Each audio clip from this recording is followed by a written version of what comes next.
So guys, I'm really going to just finish telling you all this story. Oh, I got love bombed in this immigration love scam thing. So, me in Miami, by myself, I just come up out of the gutters. I came to America, some years before 9/11, and, after 9/11, things got a little difficult, and I ended up struggling really, really hard until I get myself together. Gone nursing school and graduate and working, and now me a plan to take up my 3 children from Jamaica, and life just a start to look little better. But then one night, one of the coldest nights was January 2008, one of the coldest nights in Miami history. All ice found on my car the night. And that was the one night I have off from work, because I used to work every night. Used to work double, just I work. I have a friend in Jamaica, me and her used to go shortcut together. And she called me, and she hysterical, and she said, Trev, so my brother come up on the work, on the student program, and he go Miami-Dade. But he call me from evening, he call me, and I tell me, say, my cousin them, we must stay with, no come pick him up this evening. And him up on the Walgreens Piers, close to Miami-Dade. Him cool like what, him not dressed for the weather, and all of that. So, him need somebody to help him. You can't go help him for me.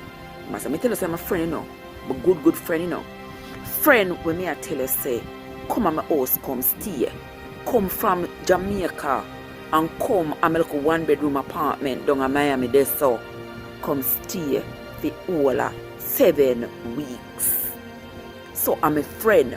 But if you can come at my house, me eat at the same part, sleeping at the same bed, I consider you to be my friend. Wouldn't hurt you one bit.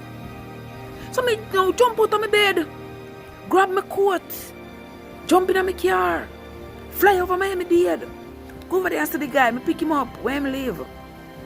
Him live a County Line Road. So if I drive now, go take him go a County Line Road. Him said to me, say, if him have key and all, him say, I have no key.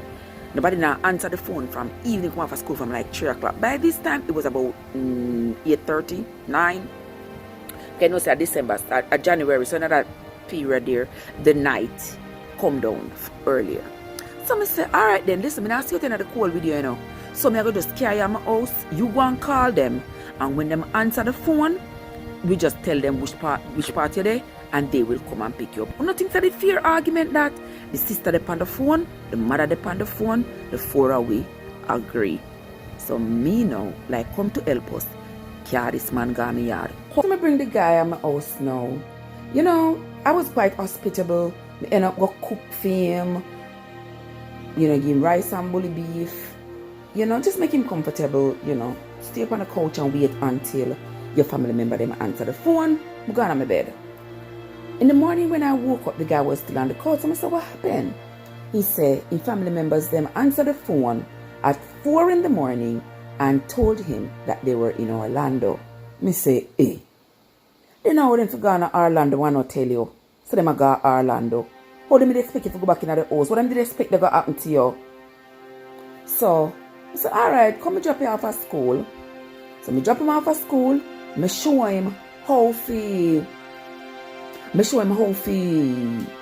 get the bus, which bus to take to reach home. Take my good deed done.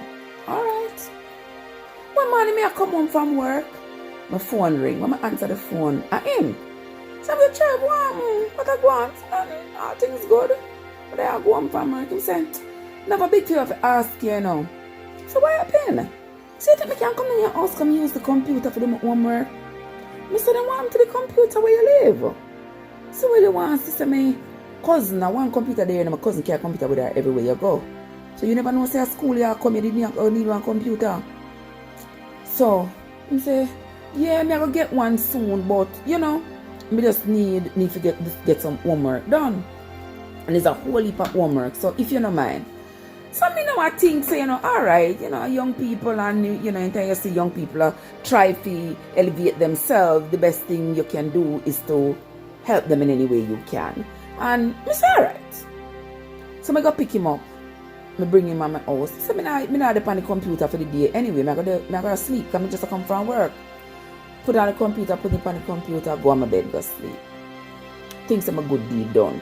The guy is on the computer doing his homework and I go to my bed to sleep. When I woke up, it was maybe like 4:30 or so, ironing my clothes in my bedroom. Me hear a knock on the door. I open the door.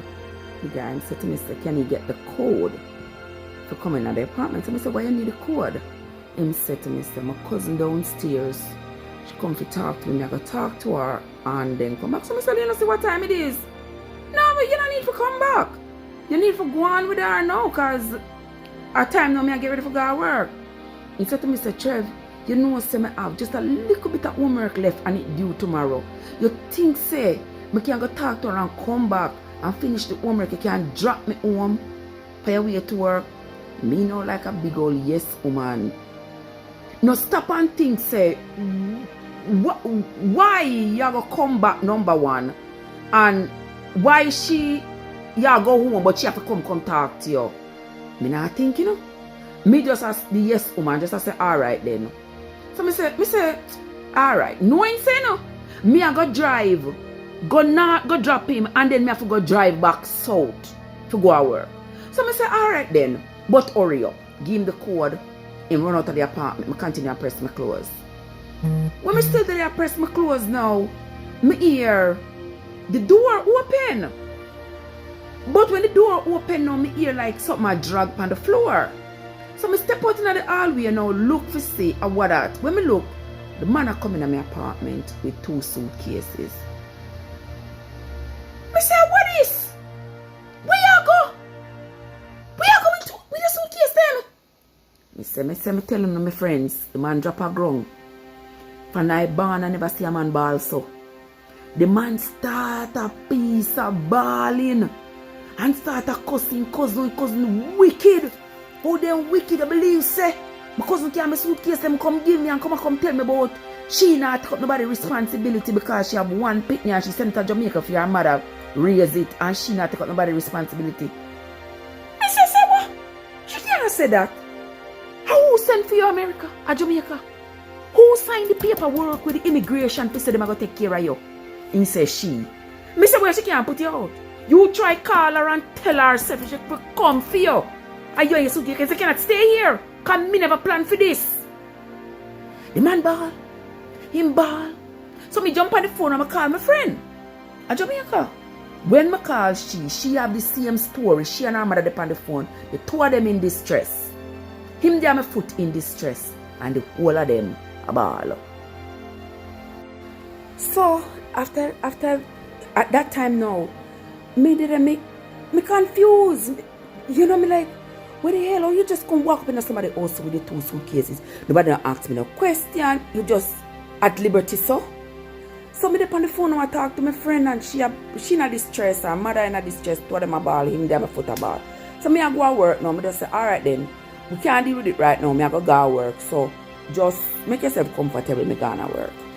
I go to work the night and it's something just a bother me. Just a bother me. I talk to a couple of my friends at my work and I must tell me, be careful. Be careful because you don't know this man. Me know the sister but me don't know the man. Come from work. The next morning, me and him I talk about the situation and I say, you know, me never planned for this. Me no know how you just was at liberty. Just feel you could have just come in at my house with 2 suitcases. I find it disrespectful still. You know? I find it disrespectful and I cry and I say, but me don't know where else to go. I'm sorry, but when she bring the suitcase and come, nobody did expect it and I'm a ball and I'm carry on and stuff. So I say, alright then, what you gotta do is you can't stay until you find somewhere to go. Just go and look for somewhere to go because you're already in a school and so I try to be as nice as me can. Just to be nice and not to add more trauma to this person who is appearing to be quite traumatized. So him stay, him go to school. Me show him how to catch the bus from my apartment to go to school. So I go to school and stuff. Me not have no problem. It bothers me, but me already give me word say it's okay. Him can stay until him find somewhere. So every now and then I ask him, you know, find nowhere else to go yet? And I say, oh, I call this a friend, yeah, my friend Maraj, I call my friend this, I call this a friend, I My mother call her cousin Mildred because this, you know, just a bunch of excuses all the time. I'm call them a people here, and the people them, I say, oh, them not have enough space, and them can't put him up and all. Them there, my house and him I go to school. I mean, I have no problem with him. I sleep on the couch. Everything is okay. Just every now and then me ask him about how the progress about him finding somewhere. But every time is a different excuse. Me in a communication with his sister and his mother. Everybody have the same story. So anyway, one day him come to me and him said to me, say, Trev, you see like, oh, a year house me there. You think me can change the address of school to your address? Considering so with immigration, you have to have an updated address so at least them know if you find you. You think me can do that? You're okay with that? So me now, I say, alright, well I saw you there. So me as well, you know, me not thinking. So him said to me, say, me have to come over to school, come sign. So I said, alright, let me go over to school with him today to go sign the paperwork. We say, yeah, this time address and stuff like that. When we go over to school, we stand up in the line. Him in the line and me stand off to the side. When he reach up to the counter, me hear when the lady said to him, say, if I'm ready for paying tuition. But that have nothing to do with me. So me just stand off to the side, not paying any attention because all I was there to do was sign the paperwork to say he was using my address. Me don't know why I'm said to the lady, but him step out of the line and him come towards me. He said to me, say, Trev, we have a problem. I said, what happened? He said to me, say, you know something? My grandfather in England is supposed to send me the money for my school fee. But I know the money not reach because my grandfather take sick and him in the hospital. You think you can help me to pay my school fee until my grandfather send the money? So me say, can I ask you too much right now? You know what? How much the school fee? And he pull out the paper and show me the school fee was $4,700. I said, where me forget $4,700 from? Me don't have the kind of money here. Him say, you know, him have $1,000 and him grandfather to send the money. No, me a draw back pa memory because when me and the sister used to go shorted together, she always talk about how supportive her grandfather was. Her grandfather in England always send money and they can always depend on him and so. So at this moment now, me I believe him because me know say historically from my interaction with the sister, the grandfather has always been supportive. So me not have no reason to believe say that is a lie. So when him said the grandfather in the hospital and the grandfather cannot send the money right now, I just said, alright, me have them bring that money there now. I'm a credit card. Me like a big old yes woman now. Grab my credit card, brother. Bust out my credit card. $3,700. Me pay the man school fee. $3,700. Buy me book them and everything. So now the man well set to continue going to school. So after me pay the school fee now, I called the sister. And I was explaining to her and I said, you know what, this is something that I would never have done. But because of you and because of the relationship you and I have had over the years, that is why I did this, because I love you and I trust you. And she said, no, Trev, man, don't worry yourself. Grandfather go send the money from England. Don't worry yourself. Just because I'm sick now, I'm in the hospital. But don't worry yourself, man. I don't see enough money and I know that to make you nervous. But don't worry yourself, man. Grandfather will send the money. So that kind of calm my nerves and me feel better with fear reassurance and with our mother's reassurance. So we're near to the end of January. Every time I ask him about the money from the grandfather, I get excuse after excuse. Then eventually now, him give me this paper bank statement from our funeral home in Jamaica. And it's signed by the funeral director and it have the bank stamp on it and the whole paper legitimate paper and say she have this much million US dollars in the bank and she is going to be responsible for his education. So me say then, how comes this somebody never give you the money? Them say them responsible for your education. So with the money there for the education, how comes me end up paying your school fee when this is somebody here? I'm some people and him say, oh, she go send the money in a communication with her, and also he been a fireman at Jamaica for 10 years and he might go to Jamaica at the end of the January, go pick up him pension and whatever. When him come back he will pay me. So I say, alright, Me I wonder know if me get stood up or duped or but me I said to myself, say, no man. His sister wouldn't allow that. So me not think so. Me just dismiss that out of my head. I say, alright. So I'm go to Jamaica. Him come back. When he come back from Jamaica, me say, where the money? Me say, where the money? No money. Him give me one next piece of paper. Guys, people me say me are real. Lick me head like Queenie, like Jesus Christ. So give one next piece of paper now from fire commission. Them say him 10 years no come through until June. So since I'm gonna leave the job a little under the 10 years, them cannot pay him the money. So him act distressed and a ball and I say, boy, I can't believe say, people them just stiff me and people them just wicked so and boy, oh boy, me I tell you, no man. So me I say then call the woman where give you the paperwork from the funeral home because the guy was studying mortuary science. So all of that seemed legitimate because if you have studied mortuary science, you have the paperwork from the funeral home. It just seems poor me. And me say me I tell you no say I just story after story. Eventually now, him tell me say him start cuss the grandfather. Grandfather me say me say wicked and I say what? I say you see that man the man. You see the man promised me I make me left my job. I make me come America and I know the man can come through with the money. As me tell you say a long time I know so that man I children know enough. So him go on to convince me. Two of us are in the house. It's just the two of us. You know, it's two people that are not related. We are no doubt getting close. If I'm going to the laundry, he takes the laundry basket. I'm going to the grocery, carrying the groceries. You know, he's checking my car. He's changing the oil. I go to work at night. When I come home in the morning, breakfast is ready. If I go to sleep, I wake up, dinner is ready. He is making himself useful. And I'm just thinking that, well, he's not paying light, water, internet, cable, rent, food, nothing. So the least he can do is do the things that don't require money. Fair enough?